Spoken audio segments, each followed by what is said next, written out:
we welcome you and want to get across today that hosting internationals is fun, it's enriching for all of us, and it's rewarding, and I'm sure that many of you have experienced that. I'm Louise Yoder. I just realized a couple weeks ago that I have lived almost exactly half my life here in Plain City. But I was born in Ethiopia to missionary parents, and so experienced the hospitality of others to me as a foreigner, as an international there. And the Ethiopian warm hospitality and the subculture of the Indian community that was in our city as well. And then when we came back to the United States when I was 8, we had Ethiopians in our home, but it was more as friends rather than as a ministry. I went to college I did a semester in Costa Rica, where again I was the recipient of the hospitality. I was the international. I stayed in a wealthy family's home and in a poor single parent home, and just received the warmth of building relationships and being loved on. And my husband and I spent 3 years in Peru, where we also received the hospitality, but shared hospitality in that setting too. So I'm drawn to relating to internationals. I love relating in many different settings to them and feel the concern for them to be loved on when they come to our country. And so that's part of what we want to inspire in you today, if you don't already have that in you. I think many of us already have like a biblical basis, so we won't really go into a biblical basis of, God really encourages us to reach out to the strangers among us. So I hope you'll be inspired by that today. So Donna Souter and Young Me and Michael Ranney are joining me to answer some questions. And Donna and Michael, why don't you introduce yourselves a little and tell us how you became involved in international ministry, hosting people. Yeah. Okay, I'm Donna Souter, and I grew up in Baltimore, Maryland. My the doors were always open for whoever would come in. We always had people around, whether they were foreigners or not. So it was just kind of a natural thing. I think I gained that hospitality gene from my mom, which I'm grateful for. When we moved 3.5 years ago, we moved to Columbus, and looking for a way just to get busy and do something for the Lord, I became a volunteer for IFI. And that's what introduced me to Young Me, and many others that we've hosted in our homes or picked up from the airport or had conversation partners that met every week. So that's kind of where I'm coming from with what the stories I'll tell today. But we've always enjoyed, my husband and I lived in Africa for a while and also were recipients of great hospitality. So anytime there's an African around, our doors are even wider open because we really enjoy that culture as well. But even as a little girl, I always loved other cultures and finding out how people were doing things in other places. And knowing that as human beings, we all kind of have the same needs, but just the how your life is lived is different in different cultures, and it's a lot of fun to learn about it. Thank you. Michael? I'm Mike Ranney. I grew up in Denver, Colorado. Moved out here about 30 years ago or so. And I think my first experience of hospitality was my parents used to, on Thanksgiving, go to the youth hostels in Denver occasionally and invite people over for Thanksgiving dinner. My parents are loving folks, good Catholic folks. And I think as a kid that kind of affected me and kind of put that in me as this is something good to do. And then when I moved to Columbus a number of years ago, really my first experience with sort of hosting an international was I was walking to work one day. This was maybe 25 years ago or so. And I used to park far away. I worked downtown Columbus, but I parked far away because I was cheap and I didn't want to pay for parking. So there's this gentleman walking on the street, and we struck up a conversation. And it turns out he was a Palestinian refugee who was staying in one of the homeless shelters in Columbus. And he was a trained medical doctor. Came over here on a visa, could not pass the required medical courses, and specifically the English language course that a doctor is required to take. And so he was out of status and living in the homeless shelter. And he was a very friendly guy. We had just a wonderful conversation. And from there, we kept in contact. And eventually, he'd been to our house a number of times. We got him hooked up with a family that went to a Vineyard Church in Columbus. He lived with them for a while. And, we just had an ongoing relationship with him. So that was one of my first experiences and kind of whetted my appetite for doing more because it was such a good experience. I thought it would be fun to have an international on our panel to give a little bit different perspective on hosting internationals. And so, Young-Mi, tell us a little bit about yourself and how you came to be in the United States. Okay. It has been 3 years since I came to America with my husband, who was starting his PhD. I was most excited about coming here because I could take a leave from my work and spend more time with my young daughter as a full-time mom. And also I myself, working as an English teacher in secondary school, had not been to America before. So I was happy to have a chance to be surrounded by English speakers and learn American culture so that I could be a better equipped, teacher when I had to go back. But now that I think about it, I think it was definitely God, knowing my desire and interest that has been working through American Christian people for me as a non-Christian foreigner. To tell the truth, I was too full of myself back in Korea when everything seemed okay without God to have open mind and listen to what other people have to say to me, including gospel. Soon, so many Christians I became acquainted with here, whether they're from British Internationals or IFI, where volunteers helped international students with picking up from the airport, and hosting and being a conversation partner. Yep. Great, thank you. So there are a lot of different ways to involve ourselves in hosting internationals, and I just wanted to kind of categorize them a little bit. They're pretty simple. It's really easy, but we have to, in some of our settings, like in rural Plain City, we have to kind of go out of our way to find them. And so International Friendships is one way to do that. International Friendships is an organization that works with students at OSU to match families and students to give them opportunity to relate to Americans. And IFI is kind of the bridge for that. And I have a poster from IFI here just to kind of remind you about it, and a brochure. And IFI also has a ministry booth, so it's probably where you live, there's some organization like that in a university, or that could be a nice contact for relating to international students. So we can do it on a personal level. Smile at an international that's in the grocery store. Just let them know that they're a person, they're present, and you recognize them as a human being beside you.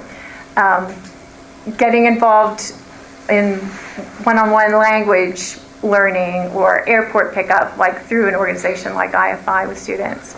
There's also familial, inviting people into our homes and sharing meals and sharing our children. I asked one of the students that we relate to, we related to this man for 23 years, I think. Wow. Before he was married, he got married. We prayed for them to have children because they couldn't have children.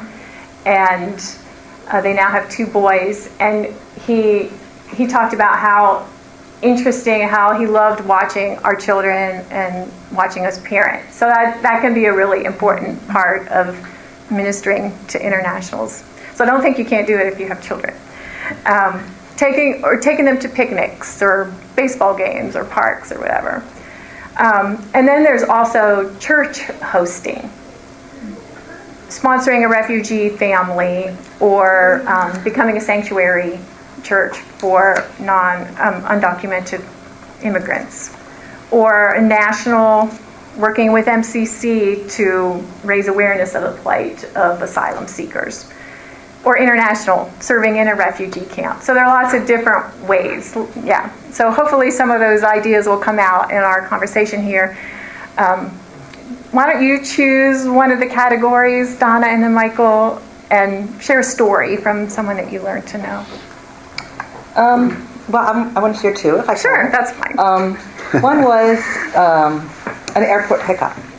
And some of the airport pickups that I've done, you just kind of feeling a little bit like a taxi service or something. So it's not that fulfilling. But, you do it and you say, okay, whatever God wants to do with it is okay.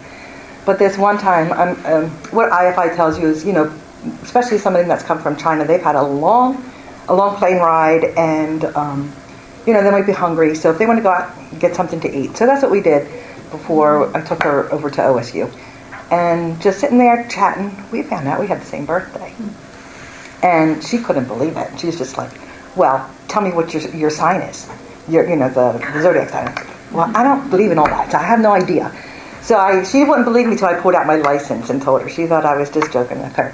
But just that connection was God-given, because we really had a chance. I mean, she's been to every holiday, and I've had a chance to share God's love with her and just see the need that she has for friendship and some of the things that she feels like her family back in China don't give for her.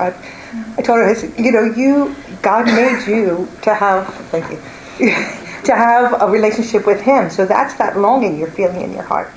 So she hasn't really embraced that yet, but that's okay, because I feel like God's not done with her yet. Mm-hmm. And the other one is, I want to be a little bit practical. I had somebody in our home, and I just want to encourage you, when you do have people in the home, sometimes keep it simple. It's just a silly story. I'll tell it myself. I really love tea, and a lot of Africans do as well. So I had a couple from Rwanda, a couple from Kenya, and a couple from Ghana in our home, and it was breakfast time, and the Kenyans love their tea with milk and sugar, and so that's what I was giving. And so the Rwanda man, and he was also the one who didn't speak English as well as the others. So he's like, I would like black tea. I was like, okay, I'm thinking black tea. I'm thinking, not green tea, not herbal tea, he wants black tea. So I said, okay, so do you want sugar and milk with it? No, black tea. I was like, okay, so you don't want milk and no sugar. So then it got so complicated, and this frustrated this poor man, because after I figured out that he didn't want milk in it, then I was just like, well, wait a minute, did you want green tea or do you want peppermint tea? So it was just way too complicated. So there was just, America, you go in the grocery store and there's thousands of choices. A lot of internationals, especially from Africa, don't have those kind of choices. So I learned a lesson, keep it simple. And just some other things, explain. She was reminding me just to explain kind of like the food that's on the table and what it is and what they're eating, and explain the bathrooms, how you turn on the shower, and how, just little simple things like that even traveling in the U.S. sometimes you can get confused about. But, and turning down the bed so that they, know that you're supposed to sleep under the sheet. Just those things like that are just, simple things that some people that don't have what we have, or have different things, or even, let them know it's okay to sleep on the floor because my bed is really soft. And some people don't like that either. So yeah, that's just a couple of stories that, we've had in our home. So what tea did he really want? He wanted black tea with no milk and sugar, just what he said.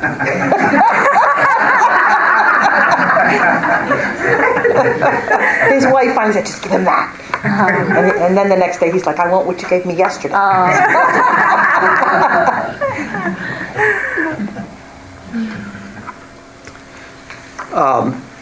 In our church, about 2 or 3 years ago, somebody organized a group of us to reach out to a Syrian refugee family in Columbus to be sort of a sponsoring family. And a number of us signed up to do that, and we got to know this family of, I think, 5 children who had just come to the U.S. through Turkey, or rather through Jordan from Syria, Mother and Dad's English were not very good, and we had the opportunity to just get to know them socially, and I've had them over to my house a number of times. We have a swimming pool, and the kids love to swim in the swimming pool, and we've gotten into conversations, some as deep as they can be with the language barrier. They've invited us to the reception for their daughter's wedding. Got to know their son-in-law, who's from a different part of the world, who speaks very good English, and who just happened to, he and his wife moved to Denver, so I go to Denver a lot because that's where my family is, so I can visit him when I'm out in Denver and have long discussions about the Trinity and Jesus and things like that. He's just very interested. I think he's trying to convert me, but that's okay. I welcome that. And that's just been a great relationship. Other Syrian families have joined them over at our house. So we sometimes have, 2 or 3 families with their children swimming in the pool. And they're decked out in their full garb, and they want to go. We have a little pond out back. They want to go on the canoe. So we have one lady, very stern looking lady, but she's so much fun, but she looks like she's very stern. So she gets in the canoe, and the canoe, so she's full black outfit, soaking wet, and she's just laughing and having a great time. So we've had lots of good experiences with them, and things have come up where we've been able to help them. They wanted to start a business with a food truck in Columbus, so we were able to help them financially with that a little bit. They had some problems with their landlord, so I was able to, I'm a lawyer, but this wasn't legal, just talking with the landlord and trying to bridge that communication gap, and ended up being very helpful, and they're still in the same place. They had been evicted, so to speak, but we got that turned around. So that's been good. And then, in the process of this whole thing, one point, Mohammed, surprise, surprise, that's his name, says to me, I just can't believe how much you guys are helping us. Our community, the Muslims wouldn't do this for us. And so it was just an opportunity to express that, well, I follow Jesus the Messiah, and we love to help people. Nothing complicated, but to be able to kind of explain where we're coming from. And I think that, that was well received. So that's my story. And that has led to even, doing more families as well, because we organized a group and took care of another family recently as well. Thank you. Young Mi, as an international here in the United States, can you tell us how you have been shown hospitality by followers of Jesus? Yes, I'm totally agree with Mohammed.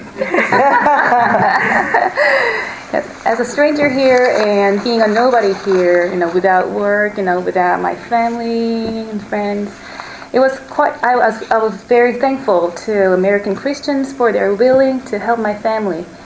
And it was quite impressive that they do, for nothing, for free. As a poor student family, we could not pay back what we owe, but still many people were willing to invest their time and energy for us. And that made us very curious, what these Christians are all about. So that's when my husband and I, began to think, should we, come to church? Because we want to know, what make them, act out love, when they have nothing to get back. So, and my friend, one Christian friend, even wrote to me on a birthday card, and at the end, and she said, "I feel blessed to be a part of your life, and my prayer for you is to know God in a deeper way when you have to go," which was an unusual ending for me at the time. I thought it would be normal to say, "I hope you would remember me and you have to go," or something. So it was extraordinary indeed. So I became really curious, what makes these Christians not be self-centered, but be selfless and God-centered. So I started to go to LCF, London Christian Fellowship, with my host family, who drove us to church when we didn't have a car. And I started to participate in several Bible studies, which offer free but loving childcare for my daughter. Yep, through some financial and spiritual difficulties for me in recent 3 years, there were always Christian friends near me who prayed ceaselessly and helped me understand and stay in the Bible. I was very impressed with their acting out love, not just saying, but acting out love that is taught in the Bible. And it really meant a lot, especially when I had nothing to return the favor. It was when nobody could feel, like she's actually somebody. Thank you. So the theme for this weekend is irresistible evangelism, and young me just pretty much nailed that one on the head with that story, that the evangelism, the reaching out to her was irresistible. And I don't know, Donna and Michael, if you have other stories to share about seeds of faith that you have planted, conversations that you've had, faith that you've watered or seen blossom in other relationships. Yeah, I'll talk to that. One thing, God is so awesome that He wants us and allows us to partner with Him in what He's doing in people's lives. And I'm going to try to say all this without making a mess of myself. And that's one thing that I've learned, is that what we have done is not necessarily the whole thing. It's just a piece of what God's doing in people's lives. Young me, when she was a little girl, went to a Christian school, a missionary school in South Korea. And I'm sure, I can't imagine that she would have gone to a Christian school and they didn't pray for her. And they never saw the fruit of her life. But I get to see that fruit. And I'm so grateful that all those years, what God was doing in her life, she didn't even know it. She never was aware of what God was doing in her life as a little kid. She wasn't that worried about it. But at the right time that God had for her, she was ready and her heart was ready. And God had prepared her heart. So that when she came to my home, God just was finishing what He was doing.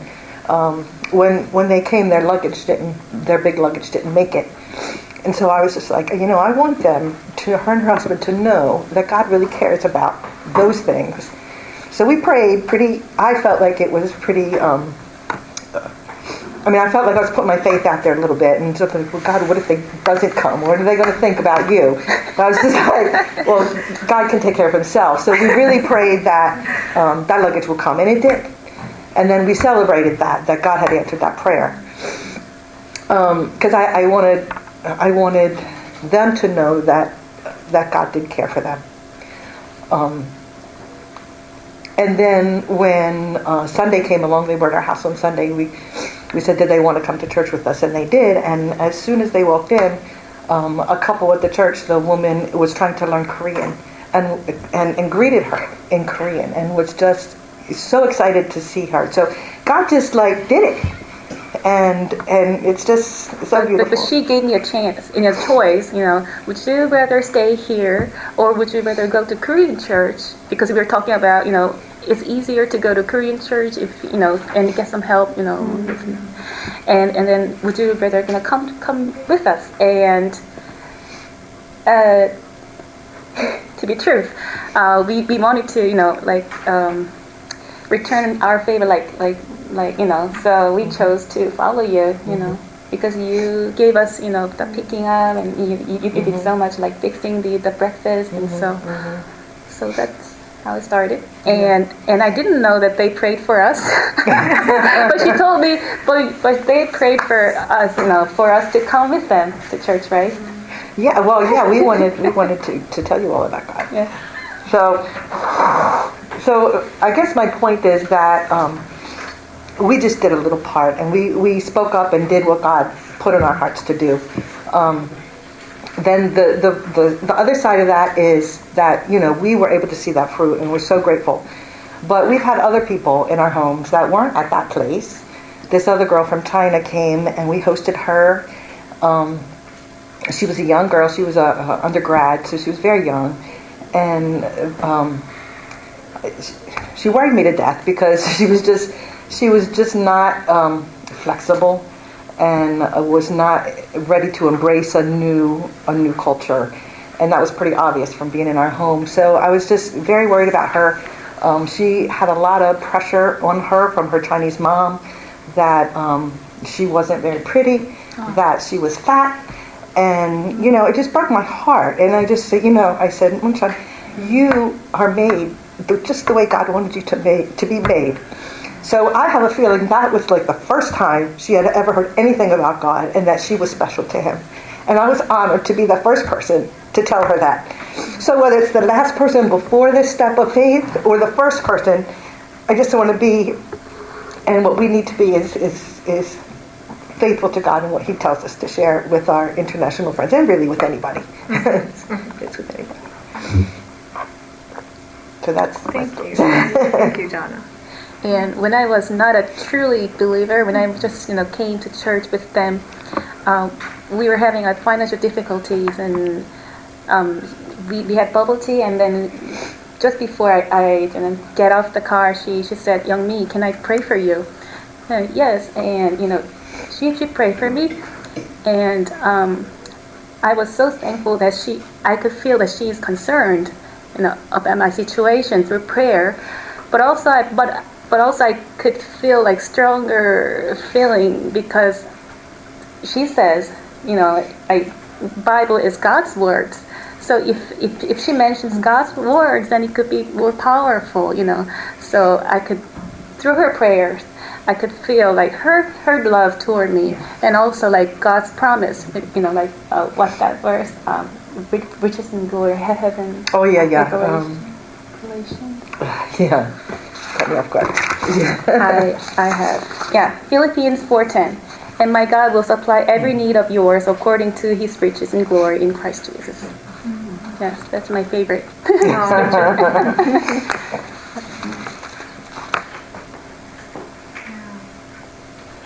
Did you have any other story that came to Well, I'm mind just for going to you? share this. This is not really on the question you Well, that's asked, okay. but Yeah. in terms of, faith stories, a lot of that's in progress.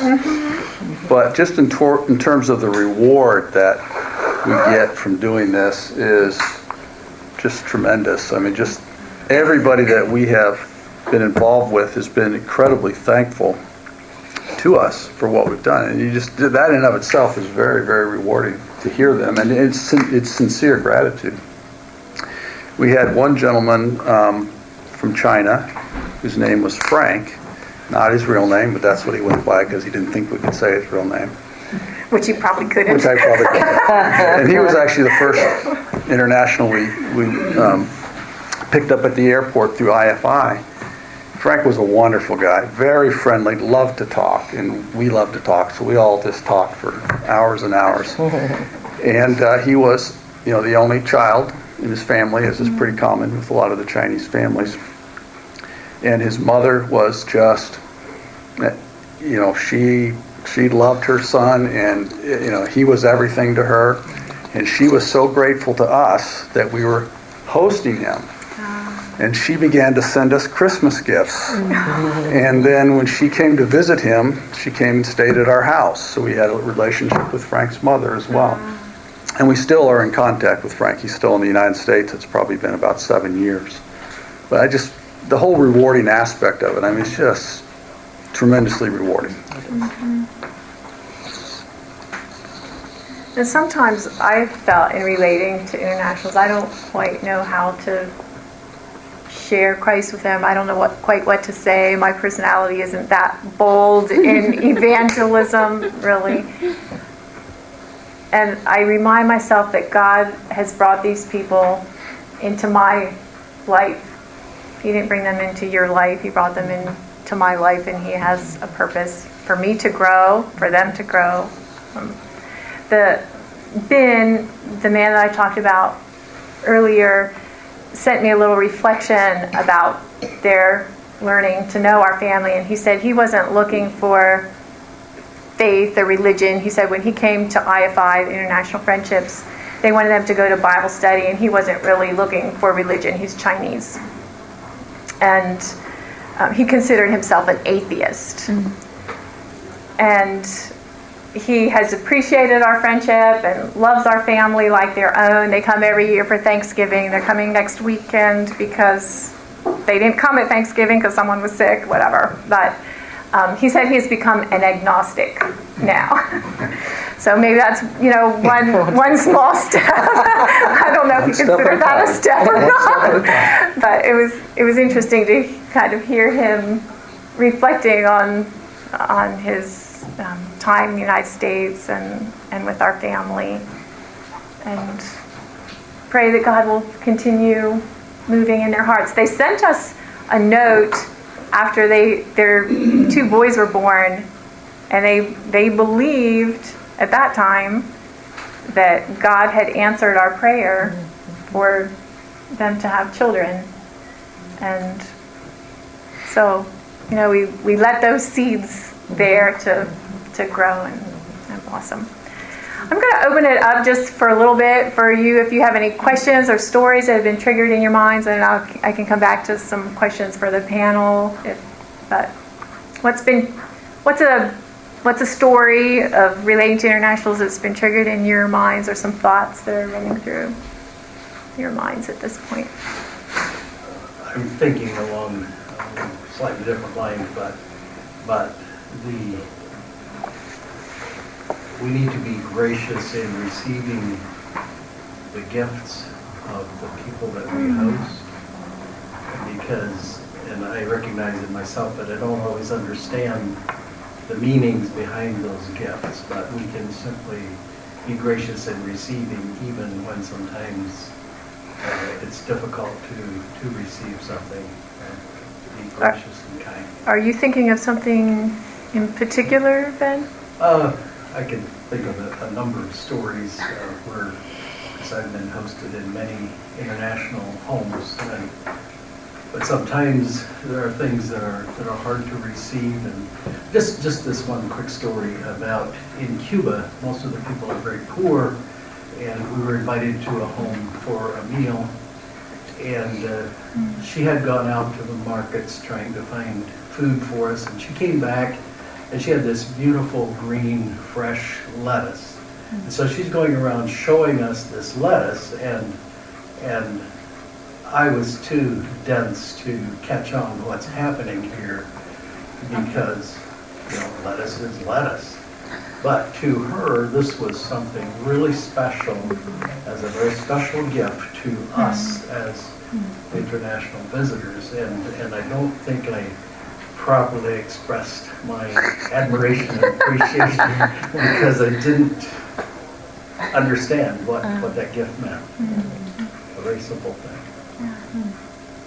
Thank you. I think that's a good point. Along those lines, when we have internationals that want to do stuff for us, or they have an opportunity that they can bless us in some way when they're here in the United States, I think it's always good to be open to that and to try to facilitate that, and not just for example, we've had people that, especially some of the Syrians, they've wanted to cook for us, make meals for us.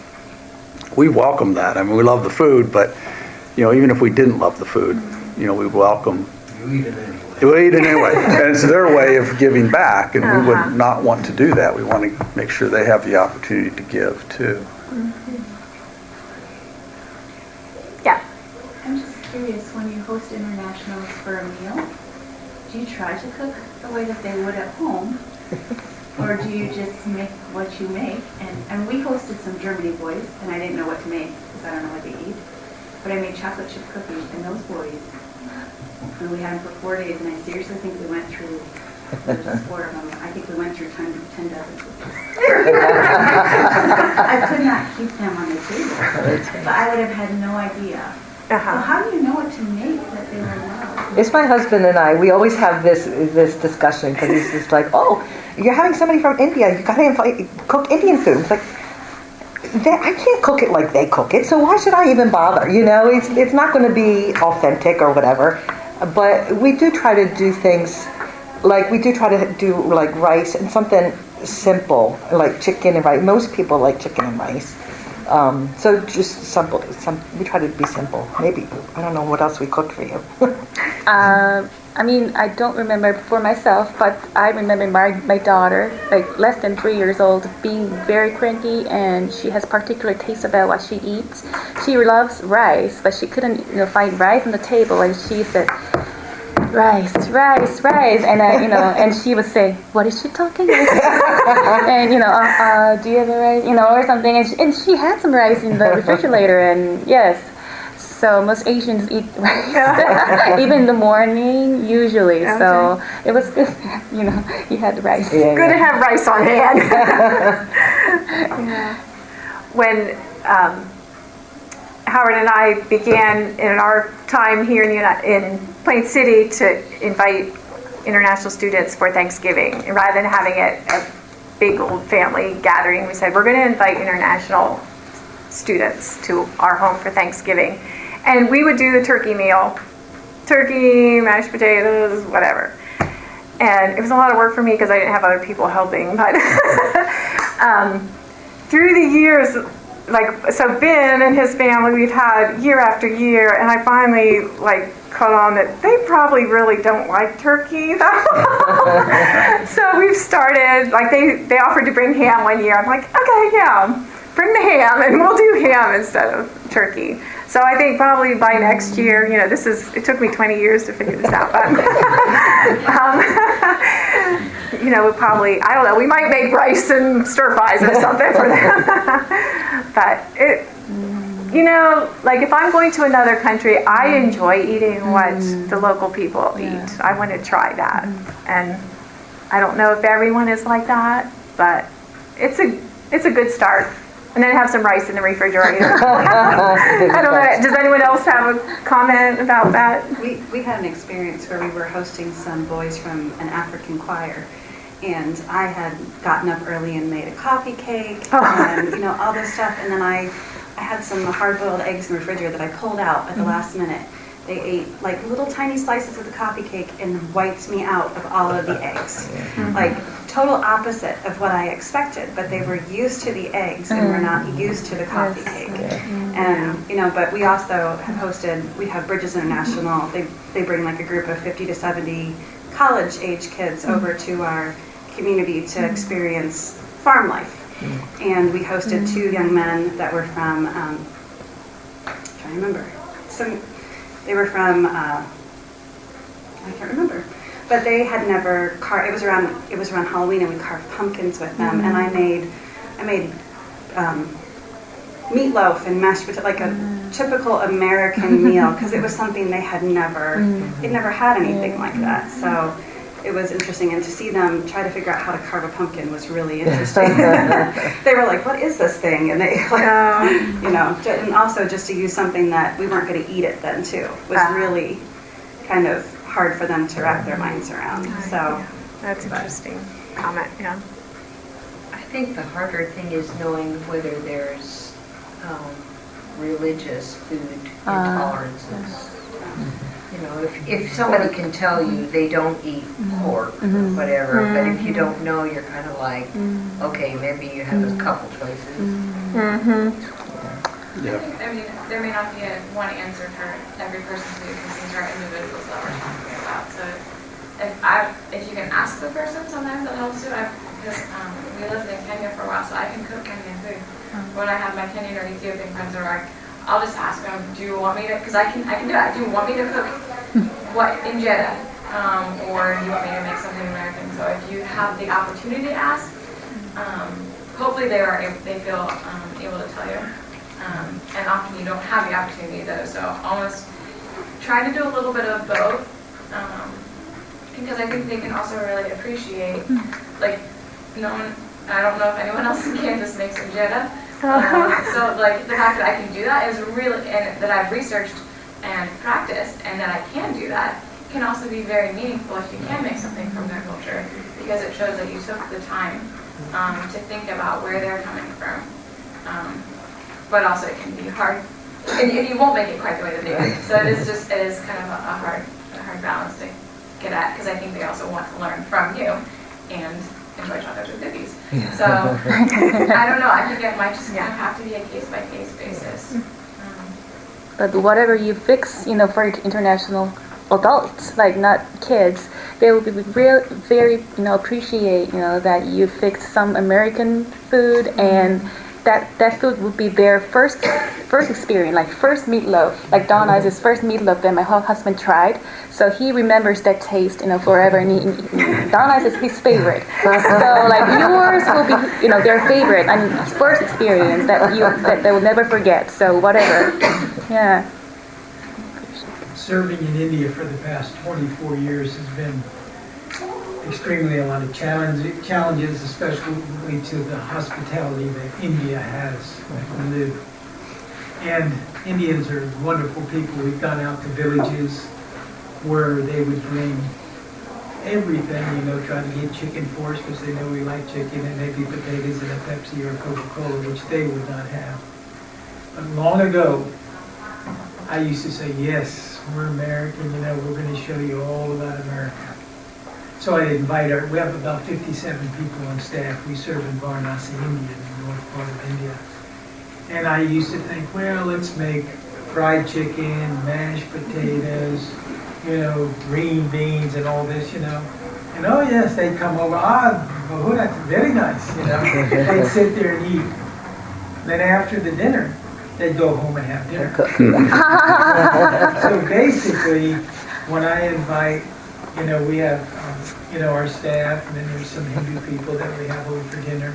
We're very respectful to their culture and their country.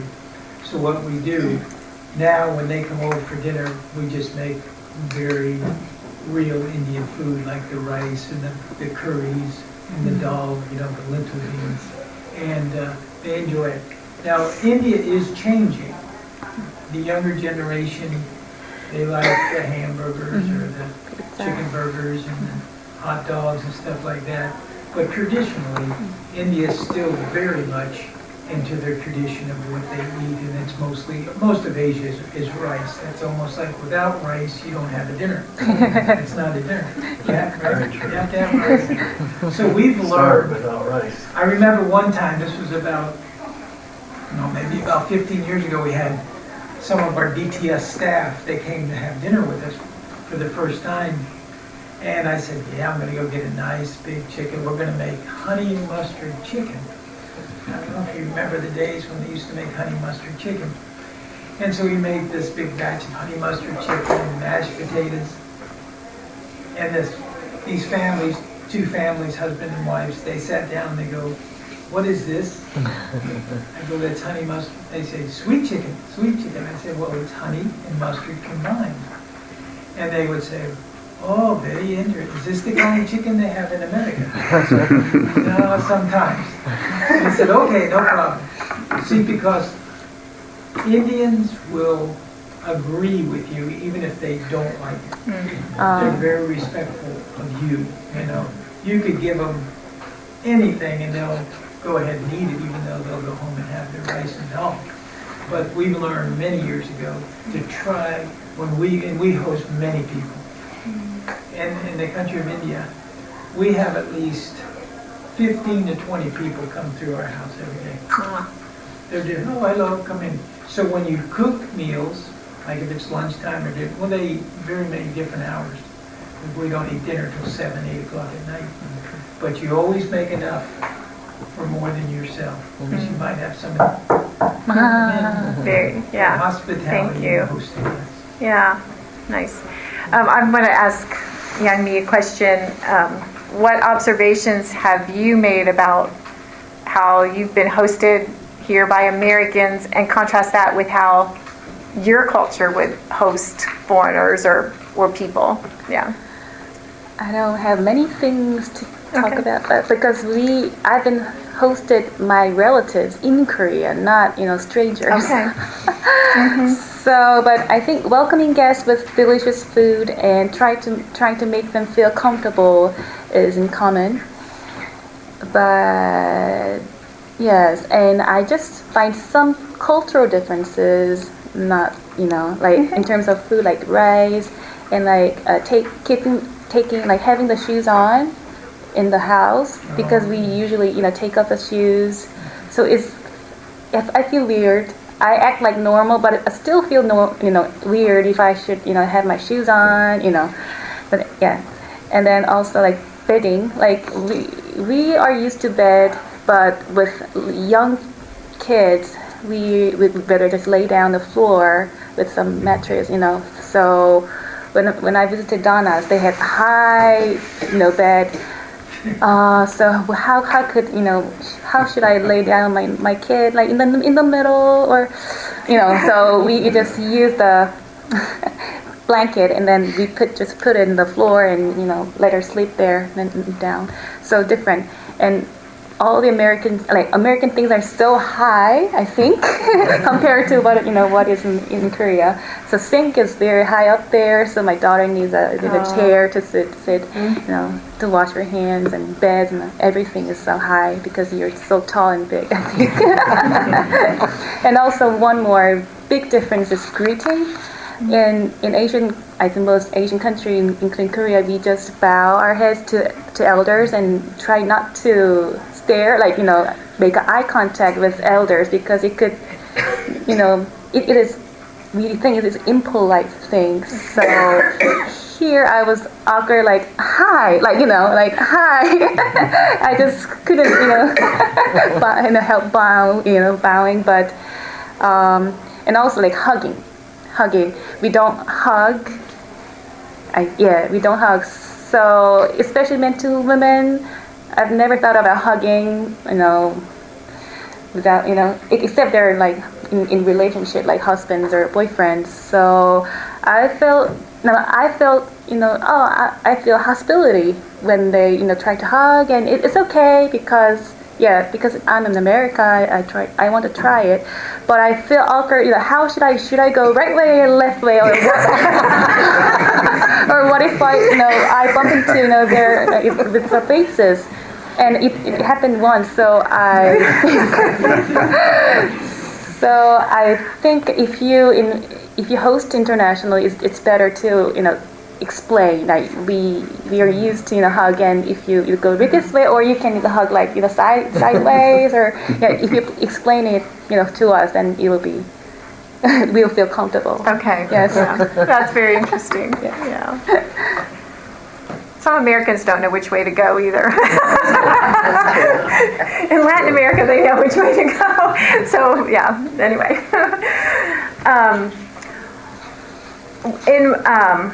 What ways have you made sacrifices or felt like you were taking a risk in reaching out to internationals or hosting people in your home? We had the one time, it was, come in August, and it was time to sign up for people to, whether you're going to pick them up at the airport. And we didn't have very much information, and I knew it wasn't exactly the way that all the other people had done it. But there was an African girl that needed to be picked up, and I already told you I have a soft part for African, so of course I'm going to sign up for Paula. And there was like a little thing, there's a disability, but they didn't know what it was, and I didn't know what it was. So anyway, so I ended up going to the bus station, and of course she wasn't there, and so it was a whole long thing trying to find out where she was. Come find her, and she's this wild one. Donna! So, yeah, I'm Donna. So, long story short, she has autism, and you may see her tomorrow. But she came to our home, and we helped her get settled, just like we did everybody. But being autistic, I just felt like she was just so vulnerable, and I couldn't walk away from her. So, of course, we invited her to go to church with us, and she agreed. And so it has become more than what our initial commitment was supposed to be. She comes to our house every Sunday for lunch, and she can drive me batty. But I love her a lot. She's she's put up a lot with her disability. She's come a long way. She's very smart, but she has challenges. So I don't know if it was a risk because it is kind of, but it was more than what I thought I was biting off. But it has, like he was saying before, it's been a huge blessing, and it has. It's been a blessing. We've come to love her a lot. And it's become a big commitment. It has. As you've reached out to her. It has. Yeah. Bless you. Yeah, I think for me, the risk is, the sacrifice is just time. I haven't really felt danger or anything, but Right. it's just time. You're willing to give the time or not. It doesn't feel like to me that it's hard. This isn't hard work to host people. You don't have to have any talents. You don't have to be really smart. You don't have to be rich. Being a lawyer doesn't help me at all in hosting people. I have no skills that are helpful. It's just a matter of, are you willing to do it, and you have to be intentional about it, I think, is the other thing. It's just either you do it or you don't. You're either intentional or you're not. It won't happen if you're not intentional, but it's really just time.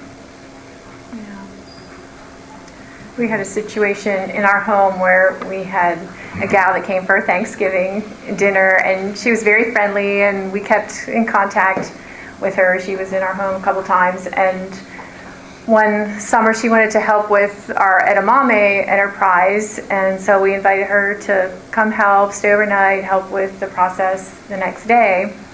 And after she left, we realized that she had left bed bugs in our house.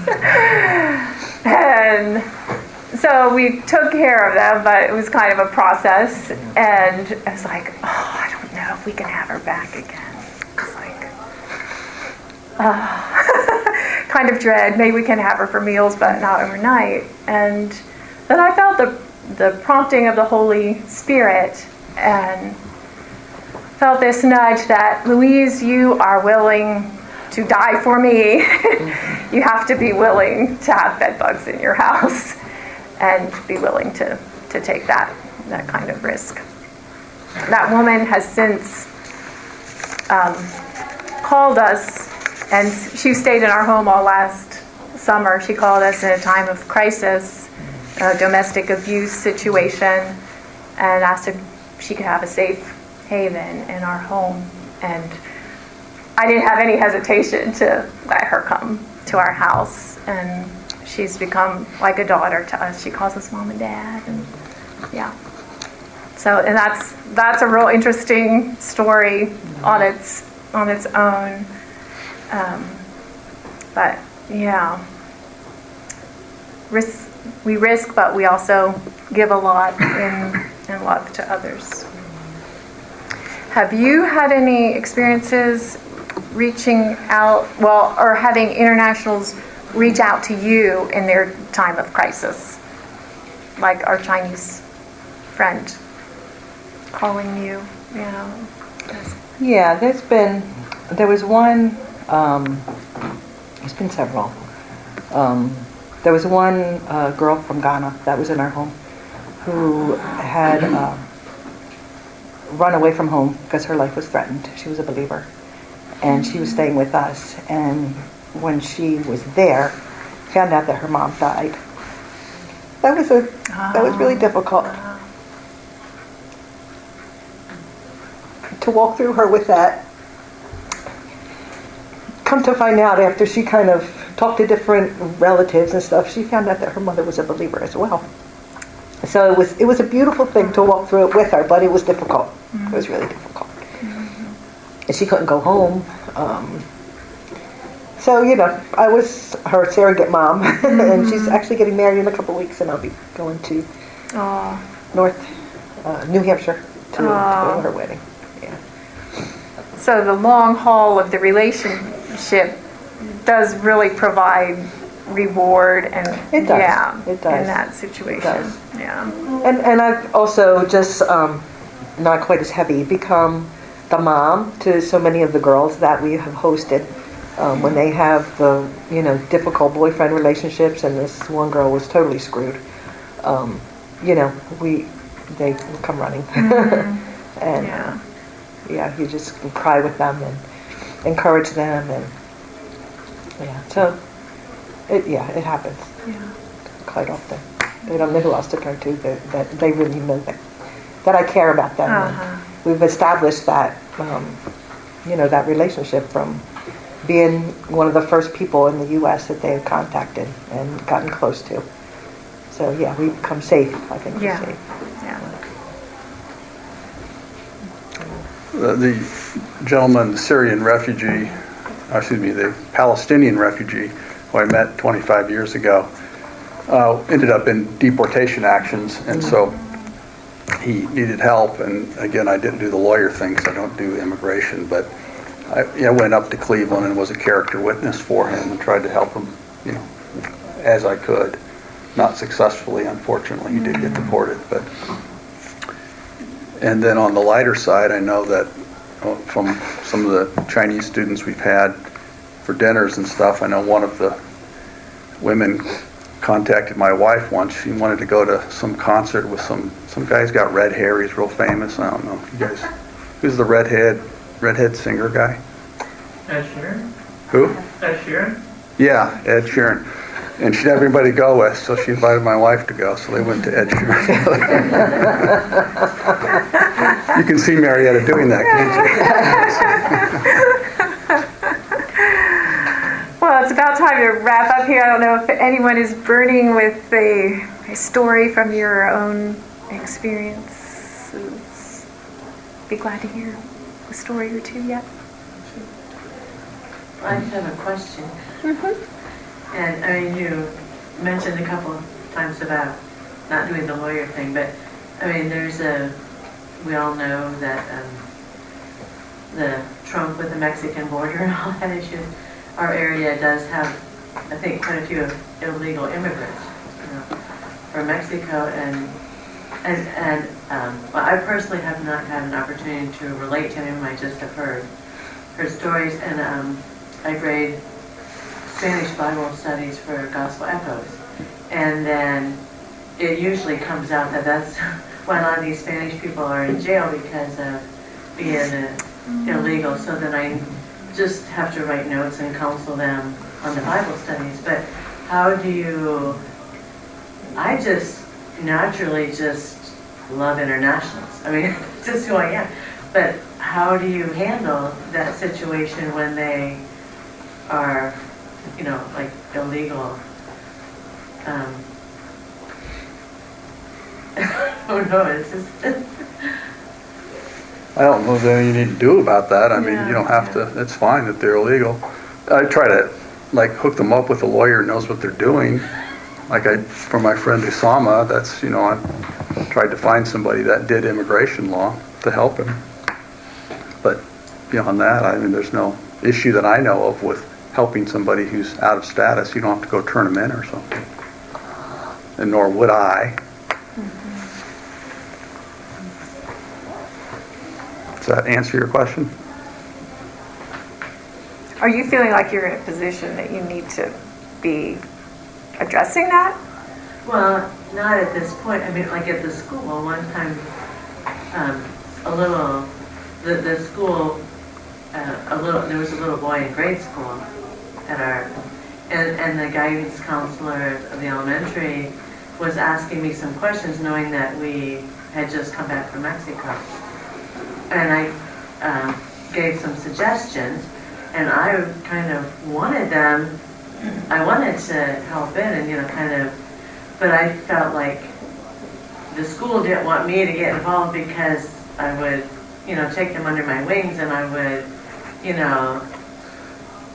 love them. I think I don't know, the school didn't, if it was because of that, I don't know why the school didn't ask me sometimes I'll get Elizabeth to help translate, but I've never been able to connect, and so I don't know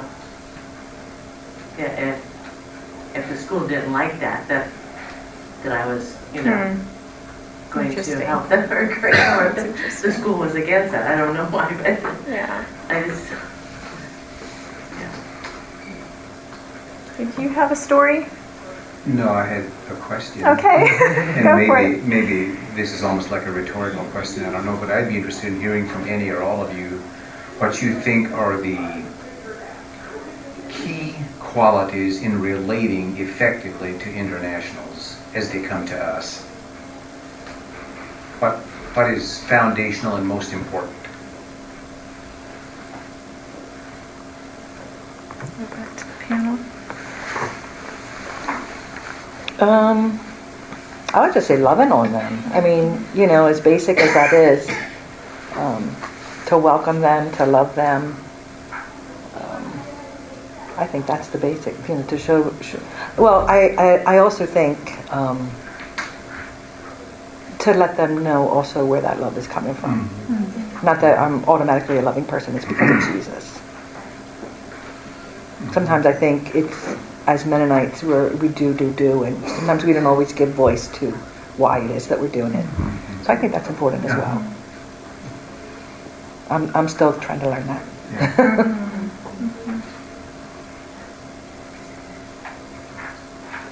I agree. I do think that not foundational, but more periphery issues, it is helpful to try to have some understanding of the culture.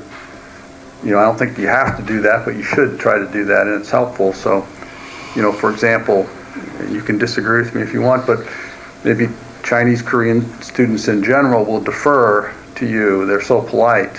It's part of their culture that you might think they enjoy doing whatever it is you're suggesting they do. And if you're from a culture like, you know, an Italian culture, for example, where you speak your mind and you don't have any hesitation, you don't understand that other people aren't necessarily like that. So you're going to have to bring those two together. And then the food thing, like in the Syrian families, we don't cook for them because our grills have had pork on them. So we don't cook meals for them at all. When they come to our house, they bring their own grill and they cook all the food, which is wonderful. It's convenient. And then there's a student from India that we have a relationship with. He's Janus, I believe. He's vegan. He's really hard to cook for, you know. But we know that. So if we have him over, we know we have to have, you know, non-dairy, non-meat. We have to do that. So I think just the cultural, being sensitive to where they're coming from and having some education about that's very helpful. I like what you said about on the periphery there, maybe taking the time and effort to become a little informed and educated about the country of origin and the history. It's been helpful for me then to at least know enough to ask questions. And then people love to talk about where they come from, and what's important to them and their history and who they are. Yep. That's a good point. But we don't expect that much, but we would be appreciative if American would know, like, hello, I love you, or, you know, thank you in our language. Yes, and we'll be, oh, you speak very well, we will say. And my other international friends said, they please say this, like, speak slowly and clearly would be very helpful. Some Americans would think that it's not, you know, they might not feel good if I say too slowly, and they might feel like a child. But most of, you know, students feel, you know, very grateful about, you know, grateful if you're speaking slowly and, you know, clearly. Yep. Did you have more? Okay. Thank you for those tidbits. That's good. I think we better close because the next workshop is going to come in. I just want to leave you with this African proverb. Many little people in many small places undertaking many modest actions can transform the world. So we're those little people in our small places reaching out to other people, transforming the world little by little. So bless you in your relationships with internationals and others. Others. Others. Others. Others. Others. Others.